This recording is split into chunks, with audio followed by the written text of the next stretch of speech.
ഇതാണ് സിവിൽ എഞ്ചിനീയറിന്റെ ആധുനിക ടെക്നോളജി ഉപയോഗിച്ച് രൂപപ്പെടുത്തിയെടുത്ത ലാക്ട്രേറ്റ് ബ്രേക്സ്. ഇതിന് 6.96 ന്യൂട്ടൺ പെർ മില്ലിമീറ്റർ സ്ക്വയർ സാധാരണ ഇഷ്ടികളേക്കാൾ 1.5 ഇരട്ടി ക്രഷിംഗ് സ്ട്രെങ്ത് ഉണ്ടായിരിക്കുന്നതാണ്.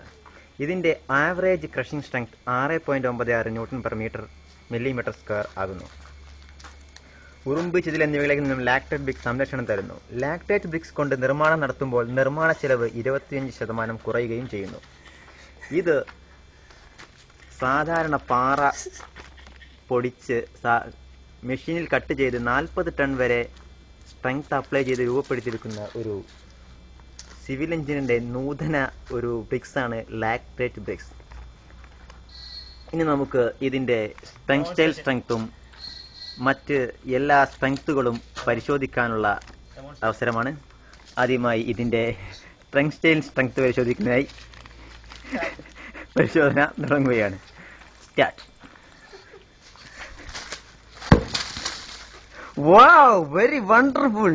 എത്രത്തോളം സ്ട്രെങ്ത് ആണ് ഇതിനുള്ളതെന്ന് നമുക്ക് പരിശോധിക്കാം. അടുത്ത ഇതിന്റെ മറ്റു ഫോഴ്സുകൾ പരിശോധിക്കപ്പെടുന്നു. വാവ്, സിവിൽ എഞ്ചിനീയറിംഗിന്റെ ആധുനിക ഈ രൂപപ്പെടുത്തലുകൾ വളരെ. ഇനി നമുക്ക് സാധാരണ ടെക്നോളജി ഒന്നും ഉപയോഗിക്കാതെ കുടിൽ വ്യവസായമായി പാടത്ത് രൂപപ്പെടുത്തിയിരിക്കുന്ന സാധാരണ ഇഷ്ടികയുടെ സ്ട്രെങ്ത് പരിശോധിക്കാം.